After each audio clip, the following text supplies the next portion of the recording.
इस horror story को सुनने के लिए कृपया अपने हेडफोन लगा लें। चलिए कहानी शुरू करते हैं। श्मशान के पीछे का घर स्थान, वाराणसी, उत्तर प्रदेश। साल 2003। अध्याय 1। नया ठिकाना वाराणसी, एक शहर जो मोक्ष का द्वार माना जाता है, जहां मौत भी उत्सव बन जाती है। इसी शहर के एक पुराने मोहल्ले शिवपुर में स्थित था एक मकान, लाल ईंटों से बना, 2 मंजिला, जिसकी दीवारों पर वक्त की स्याही और डर की परछाइयां साफ दिखती थीं। विजय त्रिपाठी, एक सरकारी बैंक कर्मचारी, हाल ही में लखनऊ से ट्रांसफर होकर वाराणसी आया था। उसके साथ पत्नी संध्या और 8 साल का बेटा आरव भी थे। घर की तलाश के दौरान जब उसे ये मकान मिला तो वो चौंक गया। इतना बड़ा मकान इतने कम किराए में, सिर्फ 2500 रुपये महीना। मकान मालिक ने साफ कहा, बस रह लो, देखभाल कर लो, बाकी आपकी मर्जी। अध्याय 2। पहली रात बारिश हो रही थी। घर में हल्की सी सीलन की गंध थी। संध्या ने पूजा की, दीप जलाया। आरव अपने खिलौनों से खेल रहा था। सब सामान्य लग रहा था, लेकिन विजय ने कुछ महसूस किया, जैसे कोई ऊपर की मंजिल से उतर रहा हो। वो ऊपर गया, कुछ नहीं था, बस कोने में एक पुराना शीशा पड़ा था। शीशे में उसकी परछाई थोड़ी टेढ़ी दिख रही थी, लेकिन उसने सोचा शायद रोशनी की वजह से। अध्याय 3। धीरे धीरे कुछ बदलने लगा। दूसरे हफ्ते से सब कुछ अजीब होने लगा। रात को 2 बजे के आसपास आरव चीख कर उठता, वो औरत फिर आई, वो मुझे बुलाती है। संध्या ने सोचा शायद नया माहौल है, बच्चा डर रहा होगा। एक बार संध्या किचन में थी, अचानक गैस का चूल्हा अपने आप जल उठा। उसे लगा उसने बंद करना भूल गई होगी, लेकिन ऐसा हर दूसरे दिन होने लगा। दीवारों पर नाखून के खरोंच दिखने लगे थे, बिल्कुल ताजा। अध्याय 4। तांत्रिक की परछाई।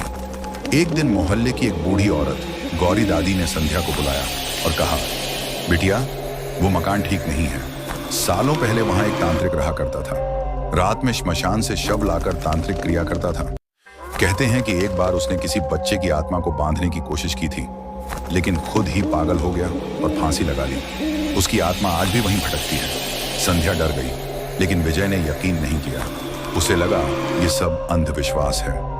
अध्याय 5। आरव का बदला व्यवहार। आरव अब बोलता नहीं था। वो दीवार की तरफ देखता और मुस्कुराता, कभी कभी हवा में किसी से बातें करता। एक रात संध्या को लगा किसी ने बाल पकड़कर उसे खींचा। वो जमीन पर गिर पड़ी। कोई नहीं था आसपास। विजय को तब यकीन हुआ कि कुछ गड़बड़ है। उसने पुरोहित को बुलाया। अध्याय 6। शुद्धिकरण और शाप। पुरोहित ने पूजा शुरू की, लेकिन जैसे ही उसने मंत्र पढ़ने शुरू किए, आरव चीखने लगा। उसकी आवाज और आंखें जैसे बदल गई थी। वो जमीन पर लोटपोट हो रहा था। तभी एक जोरदार धक्का दरवाजे को लगा। कमरे की खिड़कियां अपने आप बंद हो गईं। दीपक बुझ गया। पुरोहित ने बताया, यहां आत्मा बांधी गई थी किसी बच्चे की। उसे अब आजादी चाहिए, लेकिन तांत्रिक की आत्मा उसे जाने नहीं देती। जब तक कोई उसका अंत नहीं करता, यह बंदिश नहीं टूटेगी। अध्याय 7। आत्मा का प्रकोप। उसी रात आरव हवा में उठा, जैसे कोई अदृश्य शक्ति उसे पकड़े हो। विजय और संध्या रोते रहे, कुछ नहीं कर सके। अगले दिन आरव बिस्तर से नहीं उठा। डॉक्टर ने कहा, मानसिक सदमा है। संध्या अब डिप्रेशन में जाने लगी। उसने कहा, मैं उस औरत को देखती हूँ जो सफेद साड़ी में रात को बरामदे में चलती है और आरव को गोद में लेने की कोशिश करती है। अध्याय 8। अंतिम भयावह रात। विजय ने मकान छोड़ने का फैसला किया, लेकिन उसी रात जब वो सामान पैक कर रहे थे तो संध्या की चीख सुनाई दी। विजय दौड़ा। दरवाजा अंदर से बंद था।